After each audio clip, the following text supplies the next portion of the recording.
Well, welcome back everybody. Seen the previous video with some sandblasting, sanding, stuff like that we talked about. It was kind of a video that took multiple months to do because this has been an on and off project. Most of the time I've spent on this so far has been just working in here on sheet metal, like the hood here. I still got a little bit of work to do on it yet, just some Bondo to sand down where there's some divots that I just couldn't get knocked out. There's the Basset Hound Layla. But the hood, it's almost there. I'm getting pretty close on it. It's just been a time-consuming process on it because there's a few cracks I had to weld back and grind them down, and that was a process. But we're getting along. It's getting to the point now where I'm just trying to kick her in high gear and get something done. That's why I'm kind of working late tonight, trying to get some things done on it. I got one fender off the other day. I'm gonna get the other one off tonight. It's broke loose. All I gotta do is just get the hoist and tie in right here. Then I can just lift up slowly and kind of pull it off of there, because all I gotta do to get it really loose is knock the U-bolt out of it. And it's just barely holding on right now. All I gotta do is just tap it a little bit and it'll come off. But something you gotta take your time to. That way you're not lugging on that fender, because them fenders, let's just say this tractor is built back when they built things. It's all iron, so it's fairly heavy. You can lift them, but you're straining yourself lifting them that high. So I'm just taking the easy way, and it makes more sense not to strain myself. So use the overhead hoist. But that's just one thing I got to do tonight. Another thing I'm going to do, I got some John Deere muffler paint.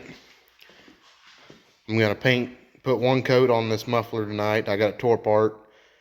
Put one coat on, put it together. Then I'm going to put another coat on, means it's already together.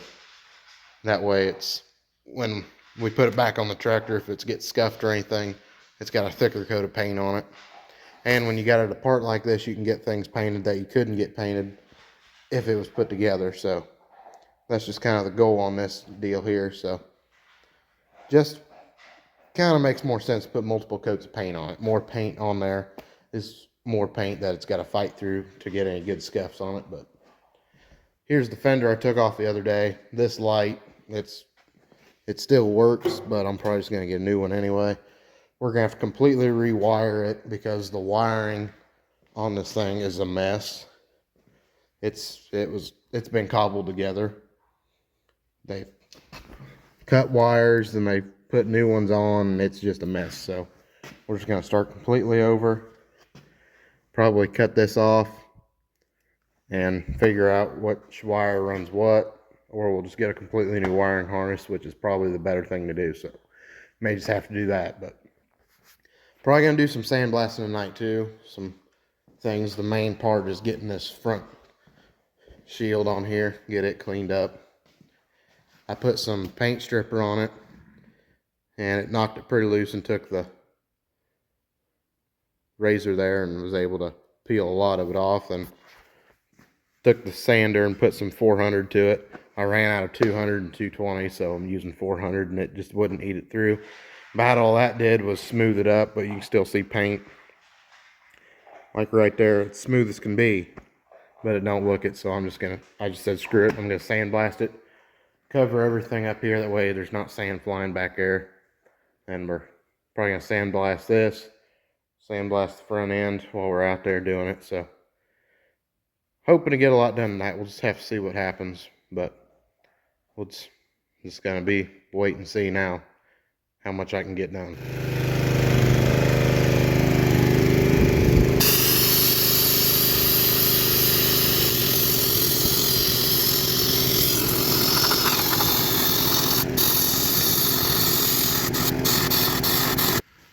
Well, folks, today I'm going to be doing a little more sanding. And I made this purchase a long time ago, but finally got them out and decided to use them. But I got a suit to wear, that way I'm not covered in sand when I'm done with this.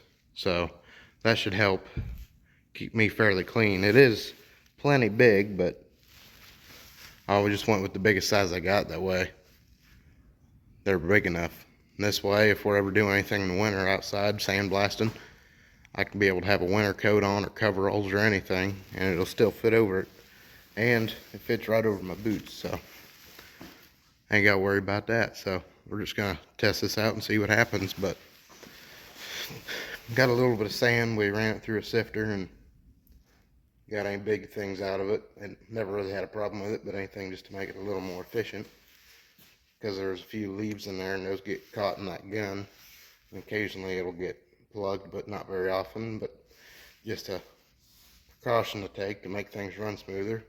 We had to drain the air compressor the other day because it had water in it, which is normal for air compressors. So we ought to be good to go now. Won't have to worry about any moisture. So get her hooked up and start blasting.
Been making some progress after fighting the wet washer.